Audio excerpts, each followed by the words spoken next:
sabar itu ada 3 tingkatan. Tingkatan pertama itu sabar menghadapi ujian.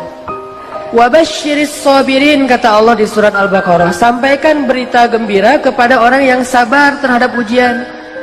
Nah, gimana sabar terhadap ujian? Kalau kita dapetin ujian, kita tinggal bilang innalillah wa inna ilaihi raji'un. Dan itu kita katakan tuh dengan hati yang yakin, ini semuanya kehendak Allah, dan pasti ada kebaikan di dalam setiap kehendak Allah. Dan siapa yang mengatakan innalillah wa inna ilaihi raji'un, berarti dia melibatkan Allah dalam musibah. Jadi kata kunci atau password untuk ngelibatin Allah dalam musibah kita, pertama bilang innalillah wa inna ilaihi raji'un. Allah pasti terlibat. Jadi kalau kita pengen libatin Allah dalam musibah kita, pertama pakai passwordnya dulu. Langsung Allah tawarkan banyak jalan keluar dalam musibah kita, karena kita hanya perlu mengatakan innalillah wa inna ilaihi raji'un.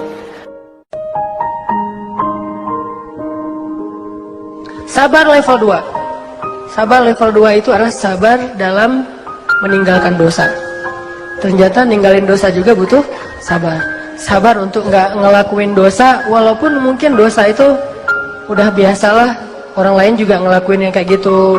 Sabar untuk nggak kepoin Instagram orang misalnya, atau Instagram mantan misalnya ya. Karena kalau kita kepoin nggak bakalan sabar. Sabar untuk menjaga pandangan mata. Apalagi sabar untuk ninggalin, untuk tidak jalan sama dia kalau belum halal. Itu butuh kesabaran dan itu nggak gampang. Apalagi kalau misalnya sesuatu yang benar-benar kita senengin gitu, kayak sabar untuk ninggalin hal yang sia-sia gitu. Dan itu sabar yang lebih tinggi derajatnya daripada sabar terhadap musibah loh teman-teman.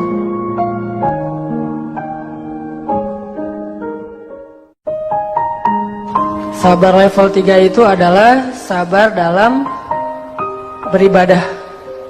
Jadi kalau level 1 itu sabar menghadapi musibah, level 2 sabar meninggalkan dosa, level 3 itu sabar dalam ibadah. Sholat sabar, puasa sabar, sedekah, tilawah, segala macam ibadah-ibadah sabar. Ini sabar yang paling tinggi nih. Tapi 3 sabar ini bukan pilihan teman-teman. Kalau misalnya kita, saya mah yang level 3 aja, yang sabar ibadah. Tapi kalau musibah ngeluh, kalau dosa belum bisa ninggalin, berarti belum sempurna sabarnya. Baru disebut orang yang sabirin kalau dia bisa sabar dengan 3-tiganya. Kalau kita nggak sabar dalam ketaatan, dalam berbuat baik, bisa jadi kita kehilangan pahala berbuat baik hanya gara-gara tidak sabar.